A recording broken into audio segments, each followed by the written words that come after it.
Hello everyone, सभी को जय मां सरस्वती। और सब लोग का क्या हाल चाल है? बढ़िया है कि नहीं? एक बार सभी लोग फटाक से कमेंट करके बता दो सबकी तैयारी कैसे चल रही है।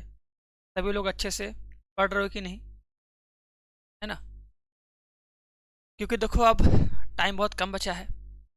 हमको अपने बोर्ड के साथ साथ सीयूटी के लिए फोकस करना पड़ेगा कि अगर आगे अच्छी पढ़ाई करनी है, अच्छा कॉलेज चाहिए, ठीक है, अच्छा एजुकेशन चाहिए कम फीस में, है ना, बढ़िया से बढ़िया चीज़ हमको मिल जाए, तो अपना हम बेस्ट ट्राई करेंगे कि हम अपने ड्रीम कॉलेज में पहुंच जाए, है कि नहीं? चलो, तो उम्मीद करेंगे सभी लोग सीयूटी की तैयारी कर रहे होंगे और सभी लोग सीयूटी के लिए बहुत बढ़िया से लगे होंगे एकदम, है ना? तो आज हम बात करेंगे कि इस बार सीयूटी 2025 में क्या क्या चेंज होने वाला है, जिससे कि हमको फ़ायदा ही होगा। बहुत मज़ा आएगा क्योंकि देखो पिछले साल ये सब चीज़ें नहीं हो पाई थी, इस बार होंगी, हो सकती हैं जल्दी हो जाए तो और अच्छा रहेगा, है कि नहीं? देखो, तो हम बात करेंगे सबसे पहला क्वेश्चन जो सब लोग पूछते हैं, है ना, कि सर जी पेपर कैसा रहेगा, है ना? ये सब लोग पूछते हैं, हमसे पूछते हैं, सबसे पूछते हैं। तो इस बार एनटीए ने मतलब साफ साफ कह दिया है, और पिछली बार भी देखो हम बता ही रहे थे, हर साल कहते ही हैं कि बहुत टेंशन नहीं लेना है। बहुत लोग सोचते हैं कि नहीं हम एनडीए का क्वेश्चन लगाएंगे या जेई का क्वेश्चन लगाएंगे, वो सब अलग लेवल है, इसका पेपर उतना टफ नहीं आएगा। ठीक है? इसका पेपर क्लास 12th के लेवल का रहेगा। बस ये है कि हाँ, जो कॉन्सेप्ट है, कॉन्सेप्ट वही रहेगा, फॉर्मूला वही रहेगा। बस ये ना क्वेश्चन को पूछने का तरीका कुछ अलग होगा। बस क्वेश्चन को घुमा के पूछेगा, अब हमको बस समझना है कि इस क्वेश्चन को कैसे सॉल्व करें, ना? तो जो लेवल है, लेवल तो तुम्हारा क्लास 12th का ही रहेगा, इससे हाई नहीं जाएगा। अगर क्लास 12th का प्रिपरेशन अच्छे से किए रहेंगे हम लोग, और उसके साथ थोड़े से क्वेश्चन प्रैक्टिस करेंगे, क्योंकि इसमें सबसे ज़्यादा रोल है क्वेश्चन प्रैक्टिस का। हम जितने अधिक से अधिक क्वेश्चन प्रैक्टिस करेंगे, ठीक है, एक ही कॉन्सेप्ट पे, है ना, अलग अलग टाइप के घुमा घुमा के जो क्वेश्चन बन सकते हैं उन सबको प्रैक्टिस करेंगे, तो हमें हर एक क्वेश्चन को करने का आइडिया पता चल जाएगा, है कि नहीं? और अगर अभी तक कोई तैयारी नहीं कर रहे हो, ठीक है, बस सोच रहे हो नहीं हम यूट्यूब से पढ़ लेंगे, ऐसे चल लेंगे, तो देखो थोड़ा थोड़ा करके हर जगह मिल जाएगा। इससे तुम्हारा अच्छे से कॉन्सेप्ट बढ़िया से क्लियर नहीं होगा, नहीं अच्छे से क्लैरिटी होगी, और नहीं अच्छे से बढ़िया से topic wise must chapter wise question का प्रैक्टिस कर पाओगे, है ना? तो उनके लिए बता दे रहे हैं भैया, देखो अभी तक जो तैयारी नहीं कर रहे हैं, ये कहेंगे देखो ये लक्ष्य बैच है, इस लक्ष्य बैच को ज्वाइन कर सकते हो, ठीक है, इस लक्ष्य बैच को ज्वाइन करके आराम से बढ़िया से डेली लाइव क्लास कर सकते हो, ठीक है, डेली प्रैक्टिस कर सकते हो, फिर टेस्ट लगा सकते हो, जिससे पता चले कि हाँ हम 1 घंटे में 40 क्वेश्चन 50 क्वेश्चन कर पा रहे हैं कि नहीं। क्योंकि कॉन्सेप्ट सीखने के बाद, प्रैक्टिस करने के बाद सबसे ज़्यादा मोस्ट इंपॉर्टेंट है मॉक टेस्ट देना, जिससे कि हमको ये पता चले ना कि यार हम उस 1 घंटे में हमें जितने क्वेश्चन करने हैं हम उतने क्वेश्चन कर पा रहे हैं कि नहीं, है कि नहीं? तो फटाफट देखो ये नंबर है, इस नंबर पे कॉल करके बात करके बैच ज्वाइन कर लेना, तो बढ़िया रहेगा, हम लोग अधिक पीछे छूटेंगे नहीं। क्लियर? चलो, अब देखो सेकंड सबसे मोस्ट इंपॉर्टेंट, क्योंकि देखो अक्सर बच्चों का थोड़ा कम नंबर आता है तो लोग रह जाते हैं ना, जैसे कुछ बच्चे होते हैं कट ऑफ से 2 नंबर 3 नंबर कम होता है, तो एडमिशन नहीं ले पाते हैं अच्छे कॉलेज में, ठीक है, जहाँ फैसिलिटी अच्छी हो, लाइब्रेरी हो, प्लस कैंपस अच्छा हो, है कि नहीं?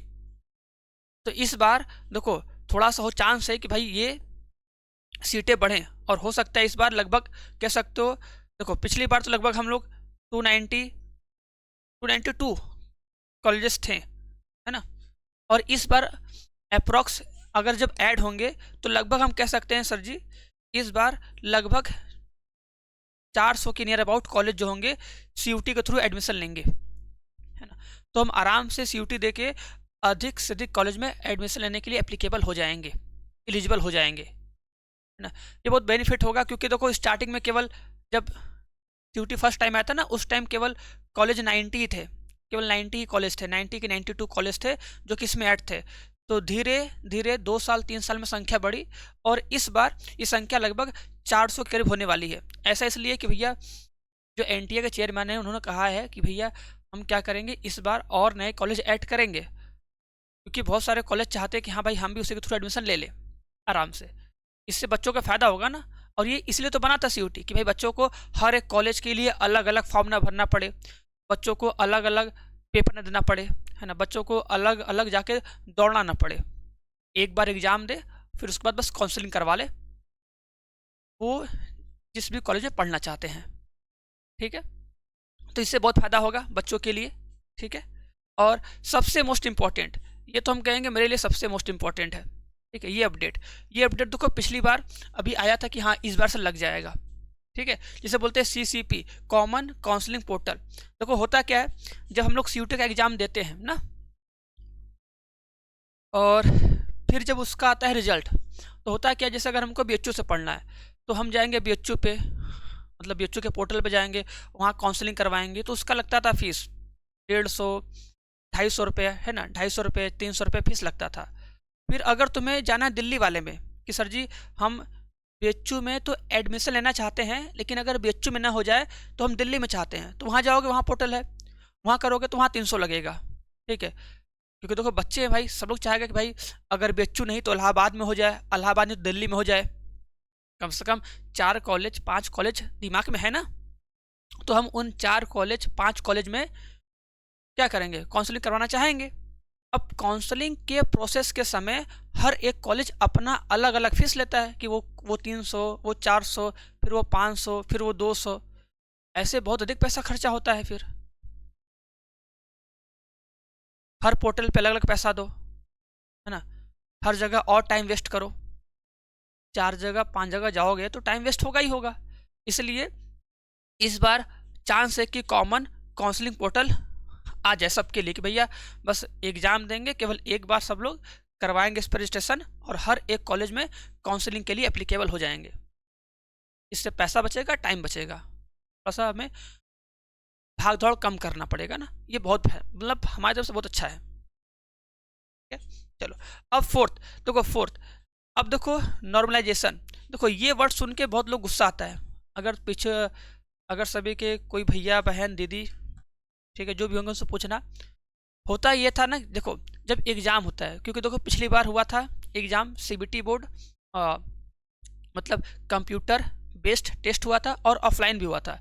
इससे हुआ क्या कि देखो इतने सारे बच्चे थे, तो एक सब्जेक्ट का जो एग्ज़ाम है, देखो जब एक सब्जेक्ट का जो एग्ज़ाम, जैसे मैथ है ना, अगर मैथ का एग्ज़ाम आज कल परसों मान लो 3 दिन 4 दिन चला, तो होता ये था कि जब कोई एक सब्जेक्ट का एग्ज़ाम 3 दिन 4 दिन चलता है ना, तो उसका जब आता है रिजल्ट, तो उस रिजल्ट के बाद उस बच्चे के नंबर का सभी लोग करते हैं नॉर्मलाइजेशन। अब ये प्रोसेस होता क्या है, ये प्रोसेस होता है कि जिस दिन पेपर हार्ड होगा उस दिन कम नंबर वालों का नंबर बढ़ जाएगा, जिस दिन थोड़ा आसान होगा उनका नंबर अधिकता तो घट जाएगा। और इसमें भी कोई लॉजिक नहीं था, कोई लॉजिक नहीं है। जैसे अगर मेरा 50 में अगर मेरा 50 में से 40 सही हुआ, ठीक है, मेरा आ गया 160 नंबर। ठीक है, अब नॉर्मलाइजेशन के बाद, ठीक है, मेरा नंबर है वो 160 से 180 होगा कि 160 से 130 हो जाएगा, कुछ कंफर्म नहीं है। ठीक है, तो ये प्रोसेस बहुत बेकार था। ठीक है, हो सकता है किसी के लिए अच्छा हो, जिसका बढ़ जाएगा उसके लिए तो अच्छा है कि नहीं। लेकिन सब लोग यही चाहते हैं कि भाई जो एग्ज़ाम हो ना, एक सब्जेक्ट का एग्ज़ाम एक दिन में हो जाए। अगर एक सब्जेक्ट का एग्ज़ाम एक दिन में होगा तो एक पेपर सेट बनेगा जिसको सब लोग देंगे, और आराम से जिसका जितना नंबर आएगा वही मान्य होगा, उसमें कोई भी हम लोग अलग से एक्स्ट्रा प्रोसेस नहीं लगाएंगे, है कि नहीं। तो इसके लिए इस बार क्या है ना, जो CBT सेंटर है ना, जो CBT सेंटर है, इन सब की संख्या बढ़ाई जाएगी। ठीक है, क्योंकि देखो अभी तुम देखोगे तुम्हारे आसपास, ठीक है, जहाँ सब लोग CCC करवाते हैं या कंप्यूटर सिखाते हैं, उनकी संख्या बहुत कम होती है ना, तो कहाँ से ऑनलाइन टेस्ट होगा। कहाँ से ऑनलाइन मोड में होगा, है कि नहीं। तो इस बार एनटीए ने पूरी कोशिश की है कि अधिक से अधिक हम लोग सीबीटी सेंटर बनाएं, जिससे कि एक बार में एग्ज़ाम हो जाए, मतलब एक सब्जेक्ट का केवल एक दिन में एग्ज़ाम होके ख़त्म हो जाए, जिससे कि ये प्रोसेस हट जाए। क्योंकि वो प्रोसेस बहुत बेकार है, उसके लिए हर एक टीचर कहते हैं बेकार है बेकार है, हर एक टीचर, क्योंकि उससे बहुत घाटा होता है बच्चों का, है कि नहीं भाई। अगर हम आज एग्ज़ाम दिए, हम क्वेश्चन किए, मेरा पेपर थोड़ा आसान था, बाकी अगले दिन कोई और दिया, उसका थोड़ा सा कठिन आ गया, तो उसके लिए दिक्कत है ना। तो ये सब प्रॉब्लम होता है। इससे अच्छा कि एक पेपर बनाओ, एक दिन पेपर ले लो, बात ख़त्म। उसके लिए सबसे मोस्ट इम्पॉर्टेंट है कि सीबीटी सेंटर्स की संख्या बढ़े, और इसकी संख्या बढ़ेगी, और हो सकता है कि इस बार ये प्रोसेस हट जाए, लेकिन नहीं तो मज़ा ही मज़ा आएगा। और पूरा चांस है कि ये सब होगा अपडेट, क्योंकि देखो इनके चेयरमैन ने ये सब बात पिछले साल बोली थी, और इस बार नोटिफिकेशन आने से पहले भी इन्होंने ट्वीट किया कि हाँ भैया हम सेंटर बढ़ा रहे हैं। तो अभी जब नोटिफिकेशन आएगा तो पूरा सेंटर, मतलब पूरी बातें क्लियर हो जाएंगी एकदम अच्छे से। बाकी हम लोग चाहेंगे कि ये सब बातें एकदम सही हो जाए, बढ़िया से मस्त, ओके।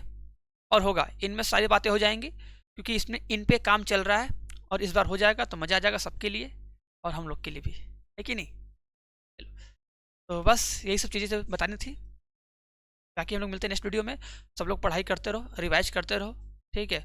और अपना टारगेट चूज़ कर लो, एकदम गोल एकदम क्लियर रहे कि हाँ हमें इस कॉलेज में एडमिशन लेना है, चाहे कुछ भी हो जाए। और जम के पढ़ाई शुरू कर दो, बोर्ड के साथ साथ इस पर भी ध्यान देना है, ओके ना। चलो, तो मिलते हैं नेक्स्ट क्लास में, सबको बाय बाय।